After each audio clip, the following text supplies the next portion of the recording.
kutukan dan karunia. Ku terjebak di antara dua dunia, jalani sebuah kutukan dan karunia. Ku terjebak di antara dua dunia.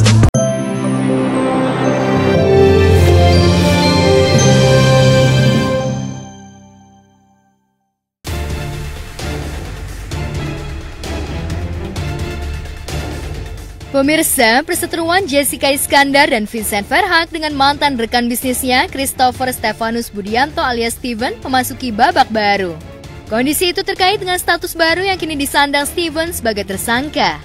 Jessica bersyukur dan lega lantaran Steven akhirnya telah ditetapkan sebagai tersangka atas dugaan penipuan kerjasama bisnis yang nilai kerugian yang dialami Jedar mencapai hampir 10 miliar. Penetapan status tersangka tersebut ditetapkan Polda Metro Jaya pada 7 Maret 2023 lalu. Lantas seperti apa tanggapan artis yang biasa disapa Jedar itu atas penetapan status tersangka terhadap Steven tersebut? Perkembangannya ya aku bersyukur terlapor CSB sudah naik statusnya jadi tersangka. Artinya kan sudah digelar perkara oleh pihak kepolisian dan membuktikan bahwa bukti-bukti yang aku lampirkan semuanya hasil BAP itu kan bisa dinyatakan bahwa memang tersangka CSB telah melakukan sebuah tindak pidana kejahatan gitu. Seneng karena ya prosesnya panjang, terus udah memakan banyak waktu dan ya pokoknya udah luar biasa lah, mengganggu kehidupan aku, mental, sakit, segala macam. Jadi senang udah sampai di titik ini gitu. Meski demikian, polisi masih belum melakukan penangkapan terhadap Steven lantaran keberadaan yang bersangkutan berada di luar negeri. Dan saat ini yang bersangkutan sudah masuk dalam daftar pencarian orang atau DPO.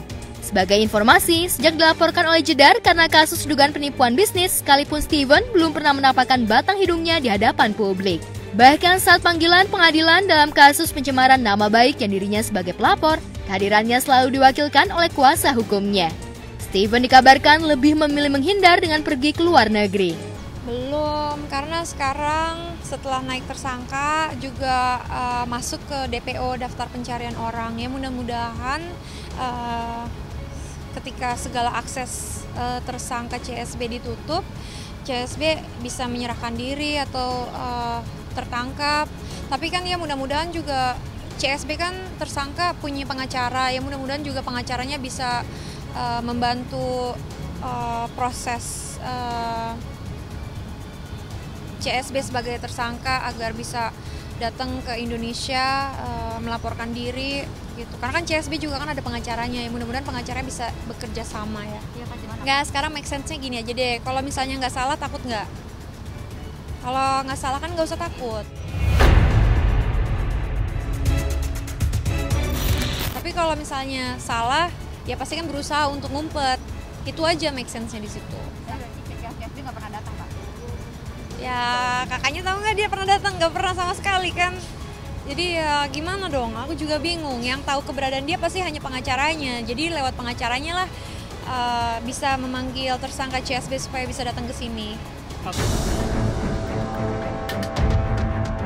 Namun terkait penetapan status tersangka yang disematkan pada kliennya tersebut, pihak kuasa hukum Steven berkilah kalau sampai dengan saat ini belum ada panggilan atas nama kliennya untuk dilakukan berita acara pemeriksaan atau BAP. Kuasa hukum Steven juga berkilah bahwa pelapor atas kliennya itu bukanlah Jedar seperti yang diungkapkan seturunnya itu. Lantas, apa tanggapan Jedar terkait pernyataan kuasa hukum Steven tersebut? Iya, aku bingung juga sih ngerasa kayak gitu ya. Makanya kalau dipanggil polisi datang.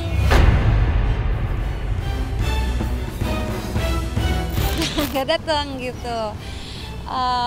Sekarang aja datang kan, masih belum terlambat gitu. Ayo datang BAP, ayo gitu. Aku juga pengen banget ketemu. Aku nggak tahu sih, pokoknya selama ini aku melakukan kerjasamanya sama tersangka CSB gitu. Hanya dia aja yang aku tahu, yang transaksi segala macam itu hanya sama dia aja gitu. Jadi aku nggak tahu nama-nama lain, aku nggak tahu. Yang melapor? Oh itu kuasa hukum aku, nama pengacara. Iya, kan maksudnya gini, kalau kita membuat janji laporan kan lewat pengacara, akhirnya yang di BAP juga pribadi aku dengan suami kita benar-benar datang gitu. Cuma itu memang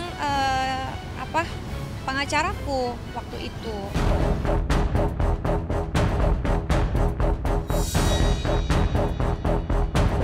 Penetapan tersangka pada Steven itu tidak terlepas dari perjuangan panjang adik Erik Iskandar itu dalam menghadapi kasusnya dengan Steven. Jedar melaporkan rekan bisnisnya itu karena merasa menjadi korban penipuan dan penggelapan mobil. Adapun dugaan penipuan itu mencakup 11 unit mobil dan sejumlah uang sebesar 452 juta rupiah. Namun dalam pengakuannya, pihak Steven mengaku sudah mengganti satu mobil yang menjadi permasalahan sengketa bisnis dengan Jedar. Kalau misalkan dia merasa seperti itu, ya aku berharap bisa dibuktikan gitu. Jadi nggak tumpang tindih, nggak bikin kalau bisa dibuktikan ya ayo mana gini, aku pengen lihat gitu. Kalau memang ngerasa sudah melakukan sesuatu kan, tapi kan buktinya belum gitu, hanya ngomong-ngomong aja gitu.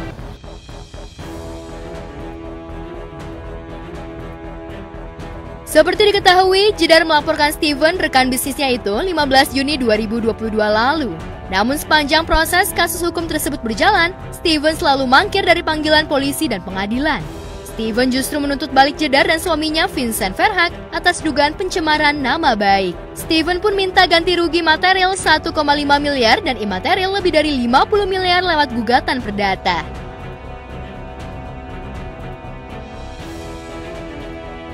Sementara itu, sidang dugaan perbuatan melawan hukum yang dilaporkan oleh Steven terhadap Jessica Iskandar dan Vincent Verhaak akan digelar hari ini dengan agenda putusan.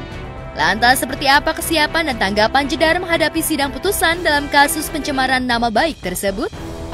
Biasanya udah disiapkan tim pengacara sih, soalnya semua data bukti udah aku serahkan. Ya aku hanya bisa berdoa lah. Pokoknya aku pasrah. Aku cuma seorang ibu-ibu korban penipuan yang pengen memperjuangkan haknya itu aja. Seorang ibu-ibu korban penipuan yang pengen memperjuangkan haknya itu aja.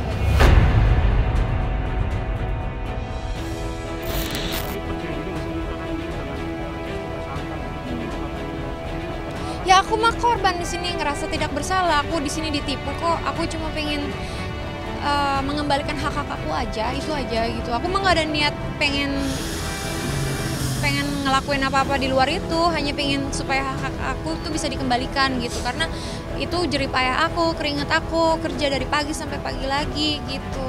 Ya mudah-mudahan keadilan bisa membuka matanya ya. Apalagi sekarang kan statusnya CSB sudah naik ke tersangka. Berarti kan ibaratnya kalau aku menjelekkan dia, merasa aku menjelekkan nama dia, aku menyebut dia sebagai penipu. Tapi kan ini sekarang sudah terbukti dia udah naik statusnya jadi tersangka. Ya mudah-mudahan dari situ bisa kelihatan bahwa aku di sini sebagai korban hanya menjelaskan bahwa diri aku mengalami penipuan gitu.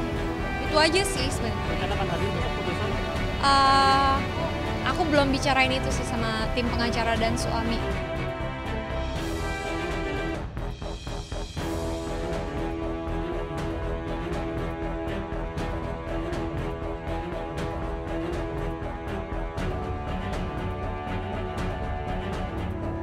Sementara itu, di lain peristiwa, sidang gugatan cerai antara Selvi Hanawijaya dengan Daus Mini kembali digelar di Pengadilan Agama Depok, Jawa Barat.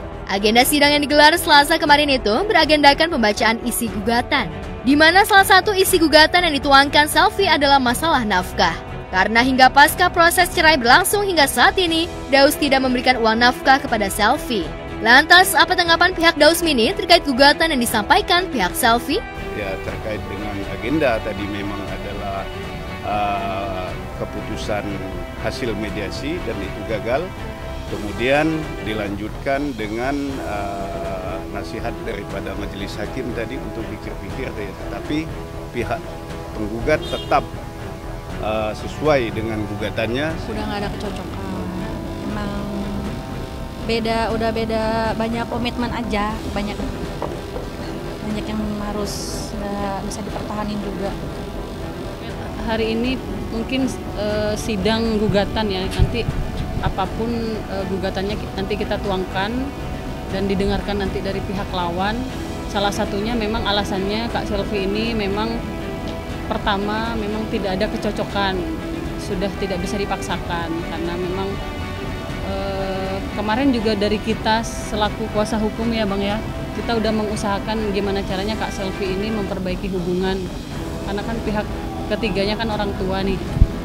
Cuman sidang kemarin udah dianggap deadlock, jadi mau nggak mau hari ini sidang dilanjutkan ke pokok perkara. Sehingga kami pun juga ya tentunya akan memberikan jawaban apa yang menjadi dalil-dalil mereka. Kemudian kami untuk memberikan jawaban itu karena sesuai ketentuan undang-undang peraturan perundang-undangan bahwa melalui e-court, jadi terpaksa melalui online nanti, tidak tatap muka dengan majelis hakim. Namun ada poin yang cukup menarik tadi bahwa mereka merubah gugatan yang semula adalah salah satu pokoknya terjadi percekcokan karena didasari oleh suatu peristiwa perselingkuhan. Namun secara tegas tadi dilakukan pencabutan. Diserahkan ke Kita lebih ke sikapnya Daus ya, yang mana memang di situ kita tuangkan bahwa sikapnya Daus nih angku dan lain-lain. Jadi kita tuangkan di gugatan yang mana itu menjadi alasan ketidakcocokan Kak Selvi dengan Daus gitu. Ya, tadi kita sidang agenda pembaharuan gugatan yang mana memang ada beberapa pokok permasalahan yang dituangkan ke gugatan dan kita sudah menambahkan gugatan yang baru ke majelis hakim. Salah satunya di dalam gugatannya masalah nafkah. Nah, nafkah tadi dibahas juga.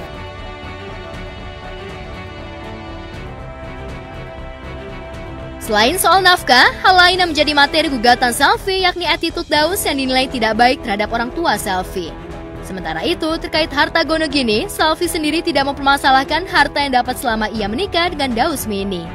Sementara itu, Daus Mini yang tidak hadir di pengadilan dan hanya diwakilkan oleh kuasa hukumnya membantah tuduhan pihak Selvi. Isinya memang Kak Selvi ini merasa udah tidak ada kecocokan di dalam rumah tangganya, sudah tidak bisa mewujudkan rumah tangga yang sakinah mawaddah rahmah, dan di dalam gugatannya juga kita menuangkan masalah nafkah juga secara lahir batin, dan memang beberapa bulan terakhir ini Kak Selvi juga nggak dikasih nafkah gitu, itu ada nanti di gugatannya.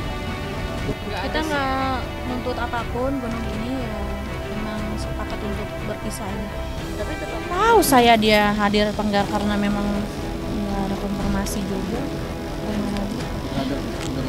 Beliau memang ada halangan tidak bisa menghadiri, namun secara prinsip itu tidak mengganggu jalannya persidangan atau berpengaruh secara serius dalam proses persidangan, karena memang kami telah dikuasakan secara khusus untuk menangani atau mewakili kepentingan hukum beliau di dalam persidangan dalam perkara ini gitu.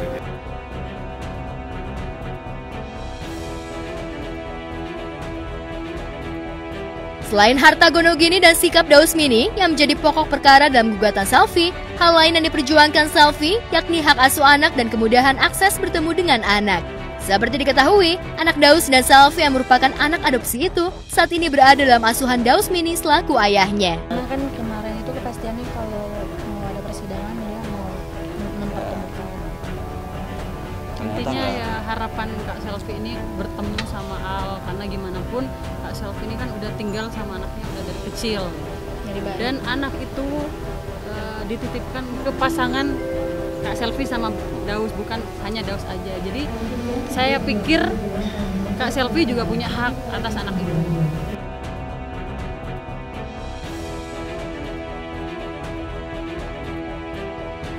Sidang akan kembali digelar pada tanggal 28 Maret 2023 dengan agenda pembuktian dan saksi dari pihak menggugat. Untuk persiapan sidang kedua ya siap mental aja sih.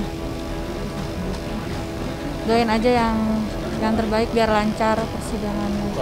Kalau untuk perujuk kayaknya kemungkinan nggak ada ya.